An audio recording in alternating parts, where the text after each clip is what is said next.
Hi guys, it's Heather, the Butterfly Effect Plant-Based Extreme Weight Loss, and today is Wednesday. That makes it Weigh-In Wednesday, and that's the day that I make a video and come on here and I hold myself accountable for how I did during the week, and I let you know where I'm going with my weight and how everything's going in my life. And so this week was a good week. Last week I broke out of the 180s. I got to 179, and this week I just got to 178. I only had 1 pound off, and that was actually okay with me because last week I took off 5 pounds. So sometimes I find that it goes that way. I'll take off more weight one week and then I'll take off less weight the next week, and it's all fine as long as the number's going down. I'm happy, and I really do think that. I had a really good weekend. I spent Saturday with a friend of mine that's a young friend, and we went to a street fair and saw a bunch of crafts and heard live music and a good old-fashioned like neighborhood parade, and it was really fun. And then on Sunday, of course, that was Mother's Day, but even more importantly, it was graduation day for someone that is really special in my life. And so that person graduated from law school, and that was really neat. And so spent the day with my kids and with that person. So just a really neat weekend. And I think what happened, you know, why usually my total's a little higher than a pound, maybe my balance of greens and vegetables to starch and yummy stuff was a little bit more on the starch side this time. Like I told you guys last video, I think it's just a balancing act, that if you want weight loss to go faster, you eat, you know, fill up on leafy greens and vegetables, non-starchy vegetables, and then have as much starch as it takes to make you happy and make you satiated. So that could be, Dr. McDougall said that could be as much as like between 50 and 75% of your food could be leafy greens and vegetables, and then you need like that 25% of starch. Then if you have the opposite problem and maybe you're weightlifting, or you're trying to gain weight, or you're already at your goal weight and you don't want to take off any more weight, you might want to do an opposite. So like 75% starch and like 25% vegetables and fruits and stuff like that. So I'm obviously still in the weight release portion of the program, although I did figure it out that I have taken off 158 pounds and I have 42 to go.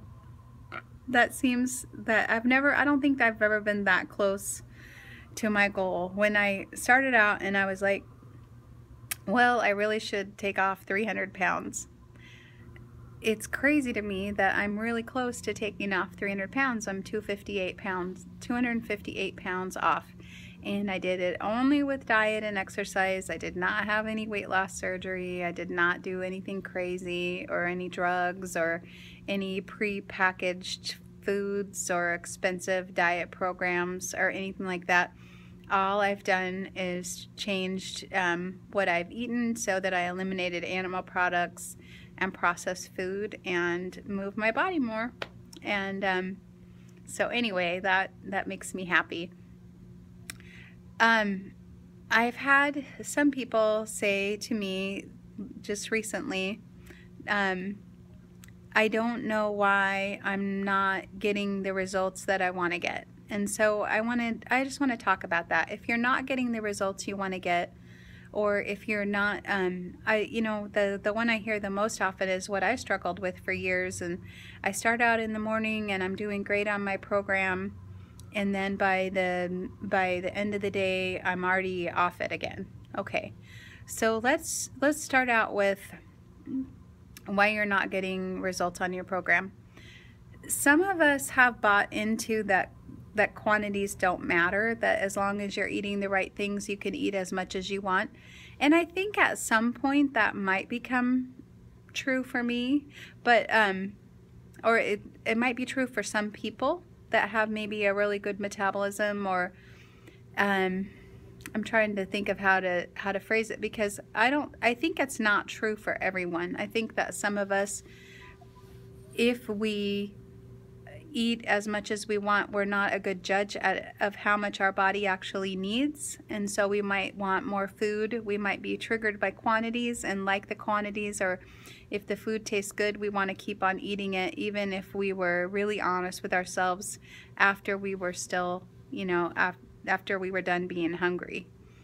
Because I like that feeling of being really full, and so I just still get really full, but maybe on salad. Like, you can get full on salad if you eat a lot of salad or eat a lot of vegetables. You can still have that really comforting full feeling without getting too many calories. So, you know, like I said before, I think it's a balance of the starch and the veggies that really does the trick for a lot of people.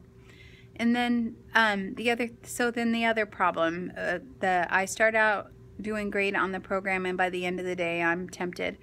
Well, I think what's happening is that your willpower is running out, so you may have to do things that are going to build your willpower back up. And the willpower is a thing. Willpower is like an actual, you know, they can't measure it, but it is something that you can use up and you can deplete. And so some things that help build up your willpower, maybe at the end of the day you need to build in more things that build up your willpower, like social support, like, you know, go for a walk with your friend after dinner, or call them or connect with them online or something like that. Prayer, if you're a person who prays, is been proven to increase people's willpower. There are, you know, having a certain ritual, like, especially until you get it, you want to automate your routine. So if every day after dinner you brush your teeth, you turn off all the lights in the kitchen, and you don't go back in the kitchen, that's going to keep you from like mindlessly eating in front of the TV. Or the same thing is true with, if there's certain snacks that you have after dinner that get you in trouble, you should probably not have those in the house. You should definitely not have those in the house. Anything you personally cannot stay out of shouldn't be in your house if you can possibly avoid it. And I know that's hard sometimes when you live with other people, but you know, if you can ask that person to put it somewhere where you can't see it, or just keep it, definitely don't buy any yourself. Don't contribute to the problem. Another thing that I think can be really helpful for people is writing down their food the night before. So every night before I go to bed, I write down what I'm going to eat the next day, breakfast, lunch, and dinner. And I used to write down even when I would eat it, but I eat kind of at the same time every day now, so I don't write that down anymore. The reason for doing that is, again, to just build integrity with yourself so that you can trust yourself, because I write down what I'm going to eat, and then I eat that and only that. And it also helps me to, you know, it helps me to get in what I'm supposed to get in. So I want to eat a certain amount of salad and greens. I want to eat a certain amount of vegetables. I want to eat, you know, beans, and I want to get my flax seeds and little things like that. So writing it down and then checking it off, it makes sure that I accomplish it. And I also write down other things that are good. I also check off other things that are helpful habits, like getting my 1,000 steps an hour, which, you know, has been about 15,000 steps a day for me. Or looking at my vision board. I made all these cool vision boards, and then I forget to look at them. You know, you really have to look at them for them to really work for you. What are some other things that are on there? I have a prayer and meditation time that is on there. And I just check I just want to check things off as I go along that I've accomplished those things. And again, the purpose is to build integrity with yourself. It also helps me to like limit quantities. If I said I was going to have 1 bowl of chili, then I'm not going to have 2 bowls of chili because I didn't plan for that. So that's something that can help you. And I also think that when you take away a bad habit, so if you were overeating, it's because you're getting something out of that, right? You either like the physical feeling of being full, you're getting a dopamine hit to your brain when that's going to make you feel better. You're doing it. It's alleviating boredom. It's giving you something to plan, something to think about. So if you're taking away a coping technique, you need to give yourself a new coping technique. So I often think like a walk around the block has been very good for my sanity. And I notice now when I'm under stress, my first impulse is I want to go for a walk. And it used to be my first impulse was I wanted to eat something. But over the course of like the 10 years, literally 10 years that I've been walking, and doing a lot of walking, now that's my go-to. And I finally got it programmed that when I get stressed out, I want to take a walk, which is a much better way of coping. And it also gives you a little bit of dopamine also. So, you know, you've got to replace that dopamine connecting with others, you know, having a good friend or having people that you connect with. That is going to be something that's going to make you feel better and be a coping technique. Journaling is a good coping technique. Reading things that really resonate with you. Prayer, if you believe in it. And a gratitude practice. There's so much evidence that a gratitude practice is so good for you. And even just thinking about, okay, what am I grateful for, already puts me in a better state in my mind.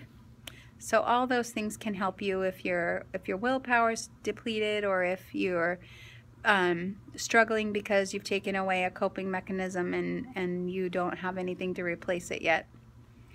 So that's pretty much what I have this week. I'm down 1 pound.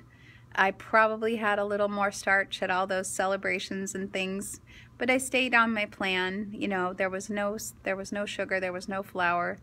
And I'm proud of how I did, and I'm just glad that it's still going down in the right direction. And maybe next week I'll have 2 pounds. You'll never know.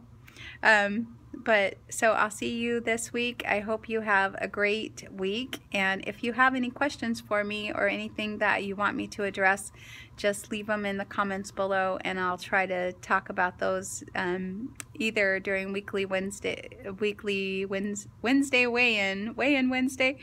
What day is this? I don't even know my name. This has been a really busy week. Either during Weigh-in Wednesday or on another video. And I hope that you guys have an awesome week, and I'll talk to you soon. Bye-bye.